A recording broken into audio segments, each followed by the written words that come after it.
Fala galera, tudo bem? Eu sou o professor Alexandre Moura, professor de matemática do Colégio Farias Brito, e hoje a gente está aqui para poder fazer o comentário da prova da segunda fase de matemática da FUVEST, tá?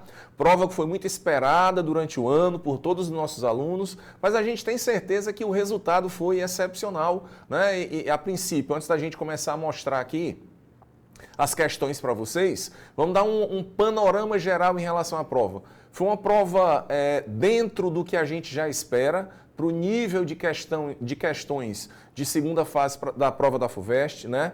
Uma prova que abordou diversos tipos de assunto e a gente notou, assim, por exemplo, a falta de temas que em edições anteriores costumavam ser cobradas, como é, por exemplo, o assunto de trigonometria, né? A famosa trigonometria, às vezes as questões eram um pouco mais extensas de trigonometria, um pouco de geometria analítica, né? Acabou não sendo cobrado nessa prova, então a gente acredita que foi uma prova bem distribuída, né? Onde aquele padrão de 3 itens que foram colocados de forma sequencial em relação ao nível de exigência, né? Normalmente as primeiras questões com a letra A bem simples, bem objetiva, pergunta bem direta, a letra B um pouco mais intermediária e a letra C já aquelas questões, né, que exigem um pouco mais de aprofundamento, um pouco mais de conhecimento matemático em relação aos alunos. Mas vamos aqui para as provas para a gente comentar um pouquinho relacionado a cada uma das questões, tá?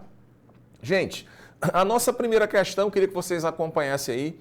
Primeira questão é uma questão que fala do tema sistemas lineares. É aquela questão que falava das promoções, dos cadernos, né, caixa de lápis, conjunto de caneta, onde na realidade o que a gente precisava fazer era ter um pouco de conhecimento da parte de sistemas lineares. Se vocês prestarem atenção nos itens, vocês vão ver que são sistemas que a gente consegue montar de forma bem tranquila. A resolução também é uma resolução relativamente simples para a letra A e para a letra B. A letra C vai exigir um pouquinho mais de vocês, porque lá no finalzinho a gente tem que criar algumas condições e fazer por inspeção, né? Começar a fazer alguns testes para saber qual das alternativas a gente consegue realmente marcar como verdadeira para a letra C. Mas assim, uma questão tranquila, principalmente o item A e o item B, eu acho que deu tranquilo para a gente conseguir trabalhar, tá? Já na nossa segunda questão de um tema que está presente sempre na prova da FUVEST, não é novidade, e a gente bateu várias vezes durante o ano em cima desse modelo de questão, que são as questões de probabilidade. Em edições anteriores, a gente encontrava até um nível de exigência um pouquinho maior. Essa questão de probabilidade aqui, tanto o item A, quanto o item B, quanto o item C, são itens que são bem tranquilos, né? Então, a questão fácil, acredito que seja uma das questões mais simples, mais fáceis da prova. O item A pede uma questão de definição de probabilidade, já na letra B você tem uma probabilidade condicional, mas também muito tranquila, né? O quadro está muito explicado já, está muito simples de visualizar a resolução dessa questão de número 2. Então, tranquilo para todo mundo. A questão de número 3, gente, já é uma questão que trata a respeito do assunto padrões numéricos, né? Sequências numéricas. É uma questão onde o aluno precisa ter uma certa sacada. A gente tem uma sequência de números, né?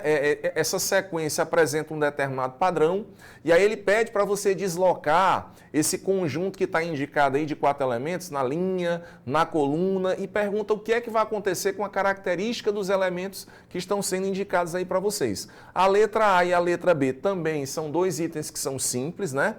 É perceber que cada vez que você pega um elemento e põe na próxima linha, na linha de baixo, ele acaba aumentando 10 unidades. Então a letra A tranquila, a letra B também, ele dá um comando já explicando como é que faz essa soma, como é que faz esse módulo da diferença, que tem a ver, assim, relativamente com determinante, mas se você não souber essa parte de determinante, também não ia fazer diferença, está bem explicado aí. Já a letra C, eu acho que tem um pouco mais de dificuldade no entendimento, mas a letra C é como se fosse uma cópia da letra B, só que através de uma generalização, né? Na letra B, é uma coisa que dá mais mais simples da gente obter, até porque é mais próximo da letra A. A letra C já exige um pouquinho mais de conhecimento, já é uma coisa que vai cobrar mais de vocês.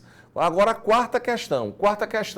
Questãozinha que fala do tema matemática financeira, uma questão de juros compostos, tá? Na letra A, ele fala de ausência de juros e pede para você determinar a quantidade de meses, né?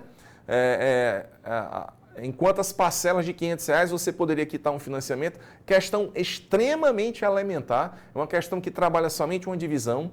A letra B é uma questão onde você vai precisar utilizar essa expressão que foi dada, né, a representação dessa expressão que já foi dada. Assim, já é uma vantagem, porque quando você olha para o texto, a expressão associada ao parcelamento do juro composto já está indicado aí. Então é muito mais o entendimento e a substituição. É uma questão da letra B que vai precisar um pouquinho de você dar uma sacada na parte de progressão geométrica, né? Você vai ter uma PG, onde você vai ter que calcular a soma dos termos da PG para depois encontrar o resultado.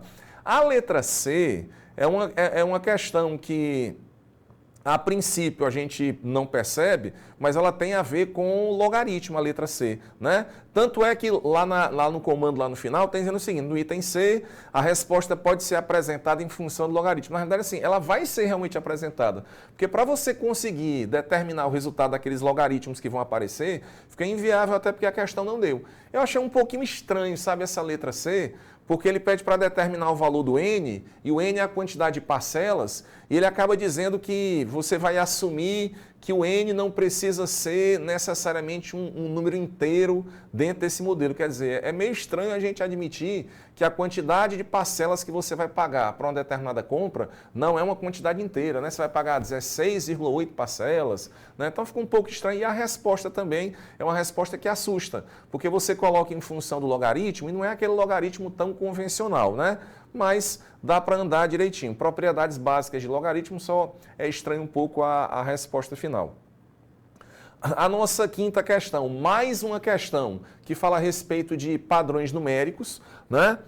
Onde ele dá um quociente, pede para você fazer umas substituições e indicar se essa sequência numérica tem a ver, se esse padrão tem a ver com progressão aritmética, com progressão geométrica. A letra B, né, pede para você determinar a quantidade de casas decimais de um determinado K índice N. Essa questão a gente já tem que raciocinar um pouquinho mais. E a letra C tem que ter algumas sacadas, tem que ter um conhecimento algébrico mais profundo para conseguir desenvolver. Lembrando, pessoal, que todos os comentários bem detalhados, bem explicados, você encontra lá na página do Colégio Farias Brito. Entra lá, nós já temos os comentários, então é fácil de acessar e vocês vão ver passo a passo a resolução, tá certo? E por último aqui a questãozinha de número 6, questão do tema de geometria, questão que não poderia faltar. Também eu acho que assim, comparado com questões anteriores, de edições anteriores da prova da FUVEST, foi uma questão de trigonometria, é uma questão de geometria até relativamente simples, né? Ela assusta um pouquinho, talvez, na apresentação, mas depois que você começa a jogar os valores dentro da figura, você vê que as perguntas são relativamente simples, tanto para o item A, quanto para o item B, quanto para o item C, beleza? Então foi esse, pessoal, o comentário em relação à prova da FUVEST. Voltando ao nosso começo aqui, foi uma prova dentro do que a gente esperava, dentro do nível que a FUVEST costuma cobrar, mas a gente acredita que pelo trabalho que foi feito, vocês realmente conseguiram ter um bom desenvolvimento nessa prova, beleza? Não esqueçam de acessar o comentário para ver todos os detalhes na página do Farias Brito, beleza? Grande abraço, até a próxima, gente. Valeu!